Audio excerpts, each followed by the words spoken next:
Je vous trouve tranquille là, aujourd'hui. On est tranquille, hein? Ouais, savez-vous quoi? On va se parler de référendum un peu. Et de menaces, d'hypothèques ou de campagne de peur, c'est selon. Il y en a un qui a ajouté sa voix aujourd'hui, le ministre Christopher Skeet. Voyez. Moi, je me bats partout à l'international pour essayer d'attirer des investissements au Québec, d'aider nos entreprises à aller à l'extérieur. Puis, c'est toujours un point à la fin de la rencontre. Ouais, mais en passant, qu'est-ce qui se passe avec ça? Parce que, tu sais, on n'est pas sûr comment réagir. Puis, c'est sûr que ça inquiète certains entrepreneurs, puis ça inquiète certains investisseurs au Québec. Non, Elsie, je vais à toi d'abord. Ben oui.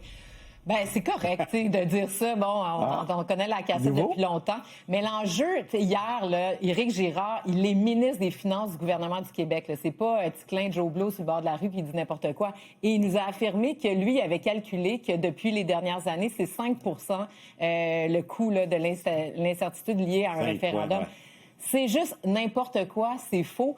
Francis Gosselin, là, notre économiste qui vient souvent ici à LCN et à Cube, a dit que c'était totalement farfelu. C'est un chiffre sorti d'un chapeau. Et quand les souverainistes parlent de la campagne de peur, c'est ça, c'est de sortir des arguments qui sont complètement absurdes, qui sont pas basés sur la science ou documentés pour faire peur aux gens. Puis ça, c'est inacceptable. Je le disais, je vous trouvais tranquille. J'ai l'impression que ça ne durera pas. Yasmine. Moi, quand j'entends les souverainistes dire que sans la souveraineté, le Québec va disparaître, moi, j'appelle ça une campagne de peur. Alors, de la campagne de peur, là, il n'y a personne qui en a le monopole ou l'exclusivité. Ça vient de part et d'autre et c'est le propre de la politique. Maintenant que ça s'est dit, ce n'est ni Christopher Skeet ni Éric Girard qui ont dit que les investisseurs obligataires s'inquiétaient de l'idée du référendum. C'est sorti le 11 novembre dernier par Bloomberg. Et Bloomberg, pas sûr qu'ils ont pris leur carte du non jusqu'à maintenant. C'est quand même une agence de presse assez respectée et qui donne le portrait de ce qui se passe chez les investisseurs. En même temps, on ne peut pas dire, je trouve ça difficile de pouvoir isoler le facteur référendaire. Le 20 millions d'Éric Girard. Et je le concède, c'est difficile de le dire.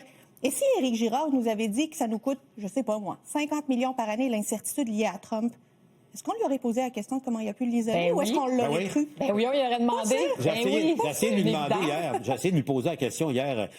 Mais Gaétan, c'est quand même... L'incertitude, là, toute l'incertitude politique, peu importe quelle juridiction, que ce soit le Québec, que ce soit le Venezuela, que ce soit la France... L'Alberta? L'Alberta. L'incertitude politique a des coûts d'emprunt. Augmente les coûts d'emprunt. Peu importe dans quelle juridiction on est. Puis si ça, on est prêt à le reconnaître comme un principe, ben là, on parle de Le Parti québécois a sorti des chiffres là, de 1990 à 2000. Je veux dire, c'est les graphiques. Là, Bloomberg aussi. De 90 à 2000, il y en avait une période d'incertitude plus grande que ça au Québec sur la question nationale. Il y a pas de ligne qui parle de ça. Je veux dire, quand Standard & Poor's a baissé la cote du Québec, ils l'ont baissé basé sur le déficit, la baisse des impôts, les gaspillages, la population. Il n'y a jamais été question d'incertitude. Éric Girard lui-même, dans le budget du Québec qu'il a déposé l'an dernier, là, il n'y avait pas une colonne où dire parce que le Parti québécois est rendu en première position. C'est absolument n'importe quoi. Est-ce que Pauline Marois avait tort lorsqu'elle a dit qu'il allait y avoir des turbulences? Ben oui, mais sauf que là, parce qu'elle aussi, elle est dans la campagne de peur fédéraliste. Là, Non, mais tantôt, tu disais, OK, les souverainistes font des campagnes de peur en disant que le français est menacé puis que le Québec... Non, que le Québec va disparaître. Je n'ai pas dit que le français était menacé. Tout le monde dit que le français est menacé. C'est basé sur des chiffres concrets où le Québec, on était 25 de la population du Canada et là, on vient de passer sous le 20 % C'est basé sur des chiffres concrets d'assimilation du français à Montréal où on a passé le cap du 50 % de gens qui parlent français à la maison. À un moment donné, c'est des chiffres concrets. Donc, si on suit la ligne des chiffres, donc documentés, ben c'est ça que ça donne. Donc, à un moment donné, c'est ça qu'on déplore. C'est des épouvantails qui sortent d'un chapeau de nulle part, comme les camions de la Brinks qui ont fait passer dans le centre-ville de Montréal en 1980. Monsieur Barrette, je vous trouve très calme. Ah oui? Êtes-vous devenu un casque bleu? Mais quasiment. Écoute, là, j'aime ça, regarder ça. Mais écoute, je vais dire une chose en réaction à ce qui a été dit. Si la politique était basée sur la science, on pourrait mettre 125 écrans ChatGPT, là, puis ça irait tout seul. La politique, c'est de même. On dit des choses qui portent à débat. Alors moi, de penser qu'on puisse penser que l'incertitude, aussi grande ou petite soit-elle, a aucun impact, ben là, qu'est-ce que tu veux, je vais appeler ChatGPT pour qu'on m'explique pourquoi ça peut arriver chez l'être humain. Maintenant, Éric Girard, là, juste entre nous, là, il a parlé de la somme astronomique de 20 millions de dollars par année. 20 millions de dollars par année sur un budget de combien? 140 milliards, là? Oui, c'est ça. C'est pas ça qui va déstabiliser la province, là. C'est pas ça qui va amener les fameuses turbulences. Alors moi, Éric Girard, j'ai trouvé qu'il avait été égal à lui-même. Il a évoqué un concept qui est celui de l'influence de l'instabilité, un concept, puis il a chiffré, là, microscopiquement, et là, ça fait combien d'heures que tout le Québec passe là-dessus? Maintenant, sur le principe, il a réussi son coup. Est-ce que l'instabilité peut amener des problèmes économiques? Bien, voyons donc, là, de dire que c'est non.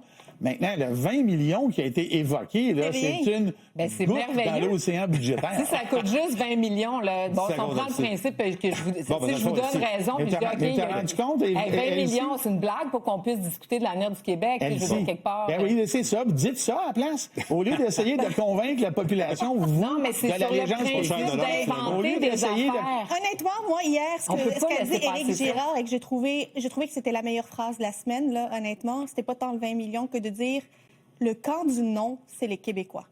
Et cette phrase-là est factuellement vraie, ne serait-ce avec tous les sondages qu'on a vus. Le camp du non, c'est ni Charles Milliard ni Éric Girard, ce sont les Québécois. Le résumé, Paul, le résumé de l'intervention d'Éric Girard, c'est simple. C'est pas le 20 millions. C'est une goutte dans l'océan budgétaire. C'est le principe. Est-ce que cette instabilité-là peut amener des problématiques? Si ça, là, c'est non, là, ben écoute... ils ont gaspillé 1 milliard dans sa clique, puis 5 milliards dans Curame. Donc, le coût de vivre dans le Canada, il y en a un important aussi. Je savais que vous étiez un peu trop calme. Je trouvais ça un peu suspect.